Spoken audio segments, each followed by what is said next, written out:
Welcome back नाज़रीन। ख़बरनी update जे सिलसिले खे अॻिते वधाईंदे ज़िक्र कंदासीं काज़ी अहमद जो। काज़ी अहमद में बे पेट्रोल अघनि में ॻाटे टोड़ इज़ाफ़ो थी वियो आहे, जंहिं सबबि अवाम ॾुखियाईनि खे मुंहुं ॾियण ते मजबूर थियो आहे। रिपोर्ट करे रहियो आहे ज़ुल्फ़कार टामरी। हुकूमत पारां हिकु दफ़ो ॿीहर आवाम मथां पेट्रोल बम किराए आवाम जो जीअं जंजाल करे छॾियो आहे। रातो की रात में पेट्रोल जेको 22 रुपए कुछ पैसा, डीज़ल 17 रुपए कुछ पैसा वधाए छॾियो आहे। अहिड़े हवाले सां खाधे पीते शयुनि में पिणु इज़ाफ़ो थियो आहे।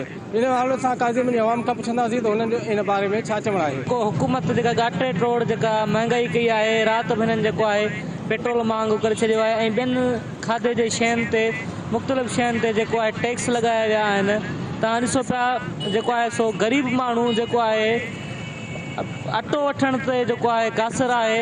ख़ासि करे ताज़ो जेको पेट्रोल डीज़ल जो जेको रेट चढ़ी विया आहिनि, ग़रीब माण्हू जे लाइ हिकु इंतिहाई ज़िंदगी गुज़ारण ॾाढी मुशक़त में थी रही आहे।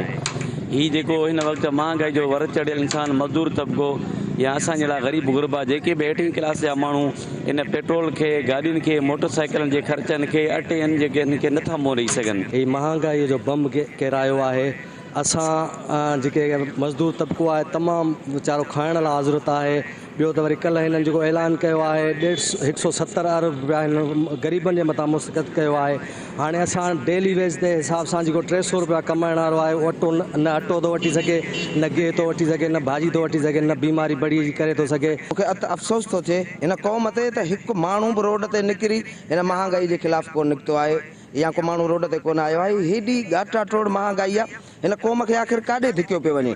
मिनी बजट पेश करे हिननि जेको आहे सो 170 अरब रुपया आम माण्हुनि ते, ग़रीब मारूवड़नि ते जेको आहे सो हिननि जो वज़न विधो आहे। तव्हां राति ॾिसो पेट्रोल वधायो आहे। जॾहिं 150 रुपया पेट्रोल लीटर पे मिलियो त हीअ हितां खां सिंध मां निकिता मार्च करे इस्लामाबाद ते विया। हाणे 270 रुपया पेट्रोल थियो आहे। ग़रीब माण्हू छा कंदो, छा खाईंदो? अटो ॾिसो किथे वञी पहुतो आहे। ग़रीबनि लाइ को बि हिन हुकूमत में रिलीफ न आहे। पहिरियां माना ग़रीब मारियो माना मुहिम हिननि हलाई आहे। बस असां ग़रीब हाणे छा कयूं? हाणे 30,000 20,000 कमाइण वारो जेको माण्हू आहे उहो बि कुझु नथो करे सघे हिन दौर में। जेके नवां टैक्स माण्हुनि जे मथां मड़िया विया आहिनि, अॻु में ई माण्हू इज्तिमाही ख़ुदकुशियूं कनि पिया। हुन हुकूमत खां इहो ई मुतालबो कयो आहे, घुर कई आहे त ख़ुदा महांगाई ते कंट्रोल कयो वञे त जीअं ग़रीब आवाम जी सघे।